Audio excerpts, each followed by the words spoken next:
Revenge that turned into a loud scandal. It came as a great shock to me when my wife confessed to me one sweltering summer Saturday morning that she intended to get even with me for the flirting I had engaged in at a party the previous weekend. Although I had never touched another woman or done anything inappropriate, my wife, with whom we had been with for 5 years, decided I needed a lesson. I think this was mainly because the woman I flirted with for 5 minutes, give or take a minute, was Elaine's main rival in high school. Everyone seems to have a nemesis in high school, and Gloria has always been stronger than Elaine in her day. "I think she's trying to steal my husband since her husband ran away," shouted Elaine to me on the way home that night. "I'm not going to let that happen. You're my husband, and you're not available to anyone but me." "I agree with you, Elaine," I replied calmly. "In fact, I only spoke to her for a few minutes the entire evening. Sure, we joked around a bit, but I didn't do or say anything I wouldn't have done or said if you had been standing right next to me. Did you notice how she kept touching your arm? Or the way she was twirling her hair around her finger? She was signaling you. What did you do to make her think it was okay to openly flirt with you like that? Did she ask you to fix something at her house so you could innocently go over there and have sex with her?" "What? No. We didn't talk about anything like that. I have no intention of fixing anything at her house or doing anything inappropriate with Gloria. Why are you accusing me? I didn't do anything." "That's right. You didn't do anything, like tell her to quit or quit on her own or leave you alone." The argument went on for days, neither of us wanting to admit we were wrong. I really hadn't done anything wrong. When Gloria, who had a little too much to drink, began to talk seductively about penetrating the market and enlightening her boss at the marketing firm where she worked, I began to flirt back a little. But when I saw her start to get turned on, I hastily retreated under a suitable excuse. I didn't want to give in to temptation and cheat on my wife, or even raise the flirting level. Elaine's fire certainly didn't need any more oil. So Elaine told me that we were going dancing tonight, and she was going to flirt with all the guys without exception to see how I liked it. I told her I wasn't going to like it, so I wasn't going to go dancing.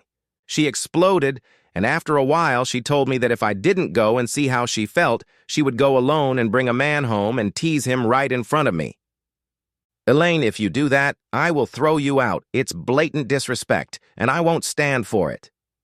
I flirted with Gloria for a few minutes, and it was totally honest. I treated her just like any other woman at that party, and when I've flirted with some of them in the past, you've never gotten upset with me. If you bring a man into my house to rub my face in it, that's crossing the line. That's exactly what I'm going to do. You need a lesson in flirting, and today is the perfect time. "Oh, what about you? Are you trying to tell me you never flirt? I've seen you flirt a lot harder than Gloria did with me. What's good for you is good for me, Elaine." "That's ridiculous.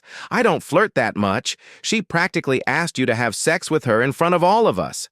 Tonight, I'm going to find a man and bring him here to show you what it's like." "You're already showing me what it's like to feel totally disrespected by your wife." I was getting angry.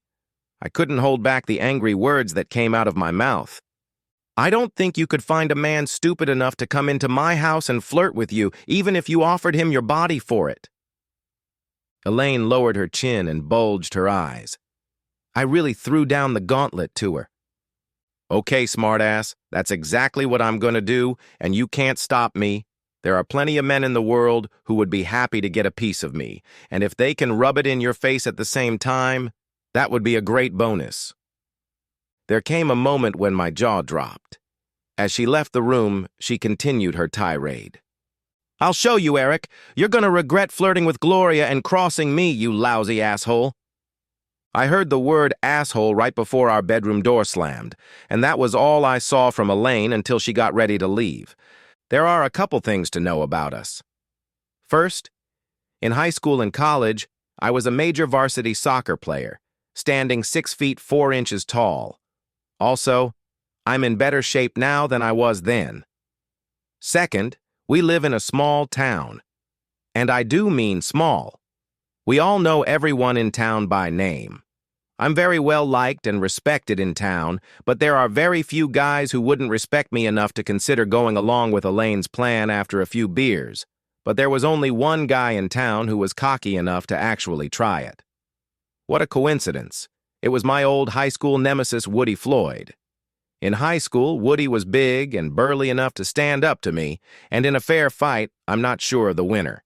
Now, while I am in good physical shape, Woody is a little out of shape due to the fact that he is constantly lifting weights. He's been lifting weights pretty good, 12 ounces at a time, and he could be found in the same place he always was on Saturday nights, and a few other nights during the week, on the last stool at Rainbow's End Bar and Grill. I did my weekly lawn care chores at home and fiddled around in the garage, devising a plan in case Elaine's foolish pride led her to Rainbow's End. Of course, I would have tried to apologize, because even I knew I had crossed a line that no sane married man should cross, but I did the stupid thing in a moment of anger and regretted it before the door slammed shut. When Elaine came out, she was, as I expected, stunningly dressed. As she fidgeted with getting her purse, checking her keys for the third time, and generally making a show of herself to draw attention to her outfit, I broke the silence. "Elaine, I owe you an apology. I shouldn't have made that remark." "It's too late to apologize now, asshole. I'm going on a date and I'm bringing home a real man to show you what it's like. If I have to sleep with him, so be it, asshole." "Elaine, I'm sorry for my remark, but please don't do this to us. You started it when you were openly flirting with that cheating Gloria. That's your punishment, so you won't do it again. It's the only way I can see to make you realize what you've done." She grabbed her keys and headed for the garage door. As she said goodbye, she tossed, "I'd say don't wait up for me, but that would disrupt my plans." She laughed and slammed the door in my face. I opened the door and shouted to her, "If you bring another man into my house, you won't like what happens." She showed me the bird as she got into her car and closed the door. I watched as she backed up and drove to a bar. I grabbed a bite to eat and then put my plan into action. Indeed, when I called my friend Stan, also a regular at Rainbow's End, 30 minutes later, he confirmed that Elaine had been hanging around Woody since she walked in. They danced and flirted a bit, but she didn't let him take it too far, though he tried. They acted loud and made sure everyone could see them together. I didn't like it, but I expected her to do just that. It was time to proceed with the rest of my plan, which I did. It was a little after 10:30 when Elaine and Woody noisily entered the house through the front door, after drunkenly shouting affectionate words to each other in the front yard and kissing lightly in front of all the neighbors. I was sitting in my chair, calmly spreading out the newspaper in front of me, when I heard them walk up to the door. As they opened the door, Elaine made sure I knew she was home, and I noticed out of the corner of my eye, I tried not to look directly at them, that his arm was wrapping around her and pulling her close. "Hey, loser, Elaine and I had a great time tonight. You should have seen us dancing till we dropped. She has amazing moves, and I just love it when she presses her body against me. And now she's telling me I can come to your house and have sex with her in your bed. She made my day. I can't believe it's true. I can't wait to see her without her clothes on. Of course, I've already felt her up, and I have a pretty good idea of what's in store for me." "No, you don't understand," I said calmly. "What? I think I do." "That's always been one of your biggest problems, Woody. You don't think." "So, Elaine." "Woody, let me get this straight. You two come into my house and tell me that my wife is going to have sex with another man in my bed, and you think I'm going to let that happen?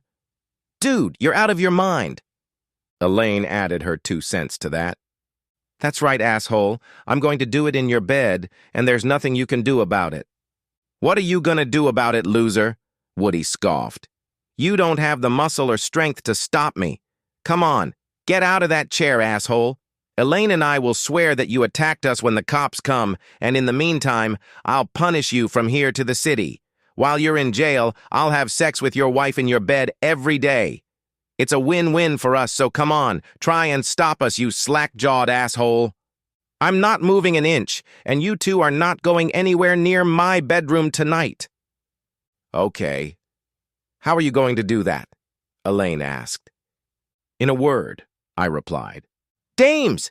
As soon as I gave the signal, my wife's mother and sister burst into the room and pounced on Elaine with phrases like, How could you do this to a good man like Eric? And I thought I raised you better than that.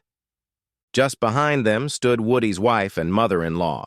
The expressions on their faces were priceless. They were both so shocked that they froze in place. Woody yanked his hand away from Elaine as if she had lice. The women pounced on them like a mob of angry shoppers on a salesman with the last item of a Black Friday sale. I lifted the paper again so they wouldn't see me burst out laughing. I guess it was the shaky paper that gave me away, though. After 20 minutes of whining, belittling, and remorse, Woody's mother-in-law grabbed him by the ear and dragged him to the front door, followed by his wife. Looks like he'll only be having sex with Rosie Palm and her 5 sisters in the near future. Elaine's mom, Carol, and her sister, Anne, kept this up for another 10 minutes. Elaine looked like she wanted to curl up on the edge of the couch and hope the world disappeared for a few days. Anne finished, And you did all this because he flirted with Gloria Green for 5 minutes? I can't believe you. You're a much bigger flirt than he is. I was at that party and I saw the whole thing. Eric didn't do anything wrong. I even heard him run away from her on some pretext, you stupid cow. We all just stared at Elaine for a few minutes. Then Carol said they should probably leave and that we needed to sort things out. I asked, Can you take her with you? Just for a few days? I'm not sure I trust myself around her right now. Eric, I understand why you want to get her out of your sight for a while, Carol replied wisely. But you can't discuss this and work things out if she's not here with you. Besides, I know you, and if you were going to resort to violence, you wouldn't have called us. She's safe here. Yeah, but what about my safety? I winked at Carol. You'll be fine, unlike my precious daughter if she tries anything like that again. Good night and good luck to you both.